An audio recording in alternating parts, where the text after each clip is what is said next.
ዓለምን ያስደነቀ የሰውን ልጅ እውነተኛ የጽናትና የበቀል ገደብ የፈተነ አስደናቂ ታሪክ በዓይነ ህሊናው ይሳዩት።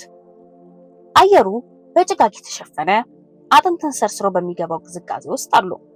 በድንገት ከዛፎች መካከል ግዙፍና አስፈሪ የግሪዝሊ ድብ ብቅ አለ። የሰውነቶ ስጋ ሲቀደድ፣ አጥንቶ ሲሰባበርና ህይወቶ ከእጁ ሲወጣ ምን ይሰማዎታል? ከዚህም የከፋው ደግሞ አብረውት የነበሩትና የቅርብ ጓደኞቹ ብለው ያመኗቸው ሰዎች በደሙ ሲንፈራፈሩ አይተውት ለሞት ጥለውት ሲሄዱ። አዎ ይህ የሰው ልጅ ሊሸከመው የማይችለው ክህደት ነው። ነገር ግን ይህ ታሪክ ስለ ተስፋ መቁረጥ አይደለም። ይህ ታሪክ በረዷም ሆነ የጫካ መንገድ ለብቻው በመጎተት በመቶዎች የሚቆጠሩ ኪሎሜትሮችን በመሻገር ራሱን በራሱ ከሞት አፋፍ በማንሳት የበቀል እርምጃውን ስለወሰደው ጀግና ነው። ይህ ታሪክ ከሰከንድ አንስቶ አእምሮን ይቆጣጠረዋል። መተንፈሱን እስኪረሱ ድረስ በጥርጣሬና በውጥረት ውስጥ ይከቱታል። ወደዚህ ያልተለመደ የጉዞ ዓለም ስንገባ አብረውን ይቆዩ። የዚህ ሰው ህልውና ትግል አብረን እንቃኛለን። ሰላም የተከበራችሁ የኢትዮጵያ ዴይሊ ኢንተርቴይንመንት ቤተሰቦች፣ ዛሬ ደግሞ ከወትሮም በተለየ መልኩ እጅግ አጓጊ፣ ልብ አንጠልጣይና በታሪክ ማህደር ውስጥ የማይረሳውን የአንድን አውሬ አዳኝ እውነተኛ ታሪክ ይዘንላችሁ ቀርበናል። ይህ ታሪክ ተራ ታሪክ አይደለም። የሰው ልጅ አእምሮና አካላዊ ጥንካሬ እስከምን ድረስ መሄድ እንደሚችል የሚያሳይ ነው። ሂዩ ግላስ የተባለው አውሬ አዳኝ የእርሱን ታሪክ ስናቀርብላችሁ በወቅቱ በነበረው አስከፊ የአየር ንብረት የህይወትና የሞት ድንበር እንዲሁም የጓደኝነት ትርጉም በቅጡ እንድንመረምር ያደርገናል። በዛሬው ቪዲዮአችን ውስጥ እንዴት አንድ ግለሰብ በከፍተኛ ሁኔታ ከተጎዳ በኋላ በጫካው ውስጥ እንደተተወ፣ በድብ የተጠቃበትን አሰቃቂ ቅጽበትና በመጨረሻም የክህደት አረንጓዴ መብራት ያበሩትን ሰዎች እንዴት እንዳደነ እንመለከታለን። እያንዳንዱን በዝርዝር ሁኔታ በሲኒማ አቀራረብ ስለምናሳየው ለቀጣዮቹ ጥቂት ደቂቃዎች ሙሉ ትኩረቱን በመስጠት ከኛ ጋር ይቆዩ። አሁን ወደ ታሪካችን ጥልቀት እንግባ።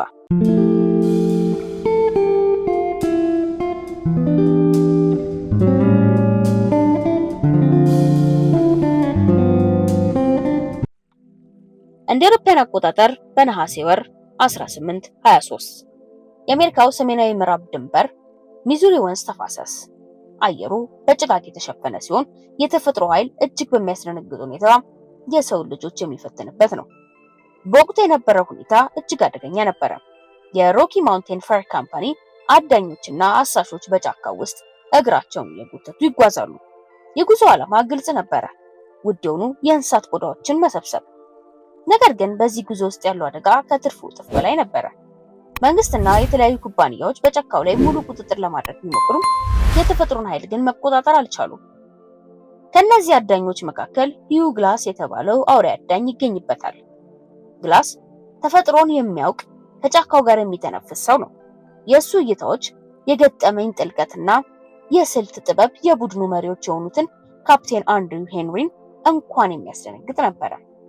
ግላስ ረዣዥም ፀጉሮቹ፣ በበረዶ የተገለበጠው ፂሙና የማያወላውለው የአይኑ እይታ የዱር አራዊትን የሚያስፈራ ነበር። እሱ እንደ ማንኛውም ሰው ሳይሆን የጫካውን ሚስጥር የሚያነብ፣ አደጋ ሲመጣ አስቀድሞ የሚረዳ ልምድ ያለው ሰው ነው። የዚህ ጉዞ ዋናው አደጋ በአካባቢው ከሚኖሩት የአሪካራ ህንዶች ጋር የተያያዘ ነበረ። ሁልጊዜ በየጫካው ጥግ ድንገተኛ ጥቃት ሊደርስ ስለሚችል ሁሉም ያውቃል። ሆኖም ግላስ ከቡድኑ ትንሽ ለየት ያለ እቅድ ነበረው። እሱ ብቻውን በጫካ ውስጥ እየተዘዋወረ ለቡድኑ የሚሆን ምግብ ወይንም ስጋ ለማግኘት አሰሳ ያደርጋል። በዚያች ቀን አየሩ እጅግ ቀዝቃዛና የተረጋጋ ነበረ። ግላስ በዛፎች መካከል ዘልቆ በመግባት ዱካዎችን መርምሯል። በጫካው ጥልቅ ክፍል ውስጥ የቅጠሎችን መርገፍ ድምጽ ብቻ ይሰማል። በድንገት በዙሪያው ያለው ነገር ሁሉ ጸጥ አለ። አየሩ በድንገት ተለወጠ። ግላስ ይህንን ስሜት ያውቀዋል። የአዳጊና የተጠቂውን መስመር የሚያሰምር ቅጽበት ነው። ፊቱን ወደ ኋላ ሲያዞር ግዙፍ የግሪዝሊ ድብ ከጫካው ወጣ። አስፈሪው አውሬ ልጆቹን እየጠበቀ ያለ ይመስል እጅግ የተናደደ ነበረ። ግላስ መሳሪያውን ለማንሳት ጊዜ አልነበረውም። አውሬው እንደ መብረቅ ወደ እሱ ተወረወረ። የድቡ ክብደት ግላስን ከመሬት ጋር አደቀቀው። አጥንቶቹ ሲሰባበሩ የስጋ መገንጠል ድምጽ በጫካው ውስጥ አስተጋባ። ግላስ በከባድ ስቃይ ውስጥ ሆኖ መጮህ እንኳን አልቻለም። ግላስ በህይወት መቆየቱን የተመለከቱት አጋሮቹ ድምጹን ሰምተው ወደ ቦታው በፍጥነት ደረሱ። ድቡን ገደሉት። ነገር ግን ግላስ ላይ የደረሰው ጉዳት እጅግ አስከፊ ነበረ። ሰውነቱ በሙሉ በደም ተጨማልቋል። አንገቱ፣ ጎኑና እግሮቹ በጥልቀት ጥፍሮች ተቦጫጭቀዋል። መተንፈስ እጅግ ከባድ ሆኖበት ነበረ። አጥንቶቹ ተሰባብረዋል። ካፕቴን ሄንሪ እና ቡድኑ ሂው ግላስ በቅርቡ እንደሚሞት ተረዱ። እንደዚህ አይነት ከባድ ጉዳት የደረሰበት ሰው በህይወት ሊቆይ አይችልም ነበር። ካፕቴን ሄንሪ ግላስን እንዲያው ትተውት መሄድ አልፈለጉም። አሁን የቀብር ስነ ስርዓት ሊያደርጉለት ፈለጉ። በገንዘብ ተደግፈው ግላስ እስኪሞት ድረስ አብረውት የሚቆዩ ሁለት ሰዎች ተጠየቁ።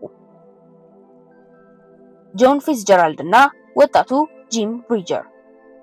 ፊትዝጀራልድ ልምድ ያለውና ለገንዘብ ሲል ማንኛውንም ነገር የሚያደርግ ግለሰብ ሲሆን፣ ብሪጀር ግን ገና በጉርምስና እድሜ ላይ ያለ ልምድ የሌለው ወጣት ነበረ። ለሶስት ቀናት ያህል ሁለቱ ሰዎች ግላስን ተንከባከቡት። ነገር ግን አካባቢው በአሪካራ ህንዶች የተከበበ ነበረ። አደጋው በየደቂቃው እየጨመረ ሄደ። ፊትዝጀራልድ ተስፋ መቁረጥ ጀመረ። ግላስ መሞቱን እርግጠኛ ነበረ።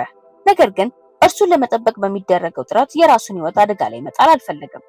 ፊትዝጀራልድ ወጣቱን ብሪጀር አነጋግሮ ግላስን ትተውት እንዲሄዱ አሳመነው። እሱማ የሞተ ሰው ነው ብሪጀር፣ የራሳችንን ህይወት እንታደጋለው ፊትዝጀራልድ። በመጨረሻም ፊትዝጀራልድ ግላስን አንቆ ለመግደል አሰበ። ነገር ግን ወጣቱ ብሪጀር በመገኘቱ ምክንያት ያንን አላደረገም። ይልቁንም ግላስን ያለምንም መሳሪያና የህክምና እርዳታ በጫካ ውስጥ ጥለውት ሄዱ። መሳሪያውን፣ ቢላውንና ሁሉንም እቃዎቹን ወሰዱበት። ግላስ ራሱን ስቶ በነበረበት ሁኔታ ውስጥ አይኖቹን በከፈተ ጊዜ ራሱን ባዶን አገኘ። ማንም አልነበረም።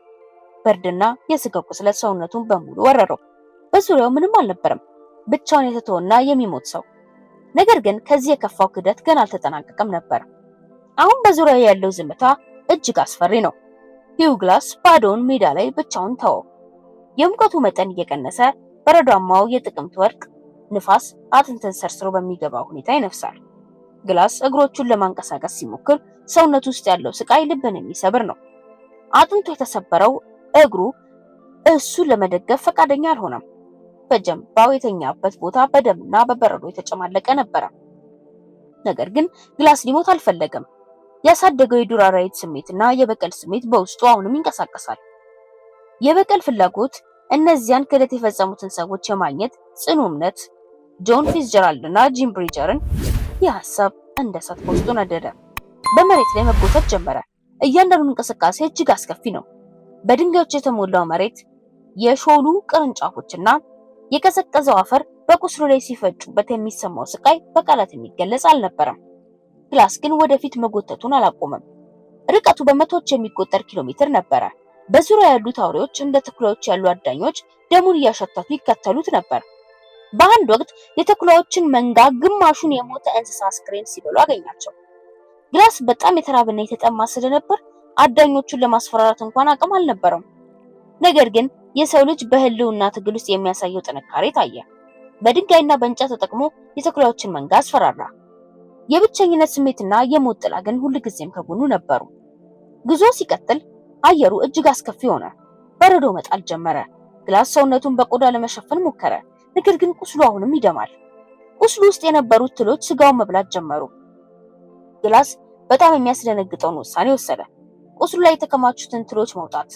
ያደረገው ነገር እጅግ አሰቃቂና የሰው ልጅ ሊሸከመው የማይችል ስቃይ የነበረው ቢሆንም የቁስሉን ኢንፌክሽን ለመከላከል ብቸኛው መንገድ ነበረ። ቀና ብሎ ሲመለከት ርቀቱን አየ። ሚዙሪ ወንዝ ገና ብዙ ኪሎ ሜትሮች ይቀረዋል። በየቀኑ የሚጓዘው ጥቂት ሜትሮች ብቻ ነበረ። ነገር ግን የስነ ልቦና ጥንካሬው አልተሰበረም። ስለ ፊትዝጀራልድ ያለው የበቀል እሳት በውስጡ አሁንም ይነድ ነበር። ፊትዝጀራልድ የወሰደው ጠመንጃ፣ የነበረው ገንዘብ፣ ሁሉም ነገር በዓይነ ሕሊናው ይመላለሳል። ከቀናት ድካም በኋላ ግላስ በአንድ ወንዝ ዳርቻ ደረሰ። እዚያም በዛፍ ቅርፊትና በቅጠሎች በመጠቀም መጠለያ አዘጋጀ። ነገር ግን የአሪካራ ህንዶች እንደገና በአካባቢው ታዩ። የግላስ ልብ በፍጥነት መምታት ጀመረ። ከጠላቶች ለመደበቅ በውሃ ውስጥ መግባት ነበረበት። በረዷማ ውሃ ውስጥ መግባት ለቆሰነው ሰው ማለት ሞት ማለት ነው። ነገር ግን ግላስ አላመነታም።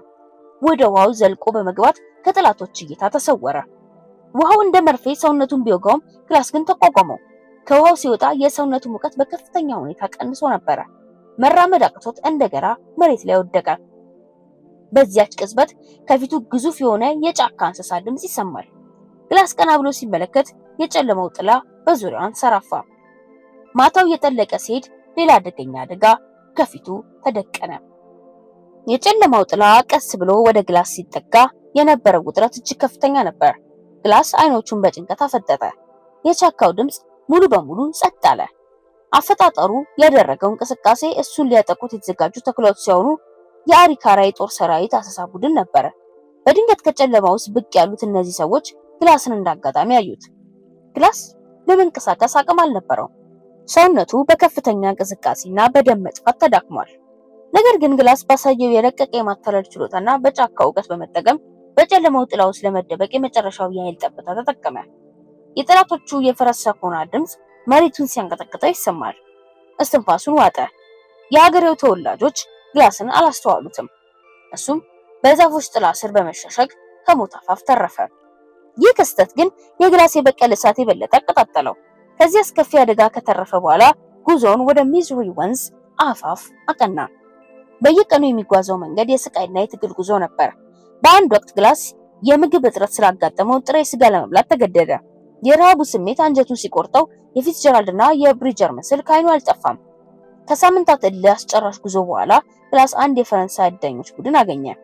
እነርሱም ግላስን ሲያዩት እጅግ ደነገጡ። ሰውነቱ በቁስል የተሞላ በረዶ የፈሰሰበትና ግማሽ የሞተ ሰው ከፊታቸው ቆሞ ነበረ። የፈረንሳይ አዳኞች ምግብና መጠለያ ሰጡት። ግላስ እዚያ ለጥቂት ቀናት ቆይቶ ጥንካሬው መልሶ ማግኘት ጀመረ።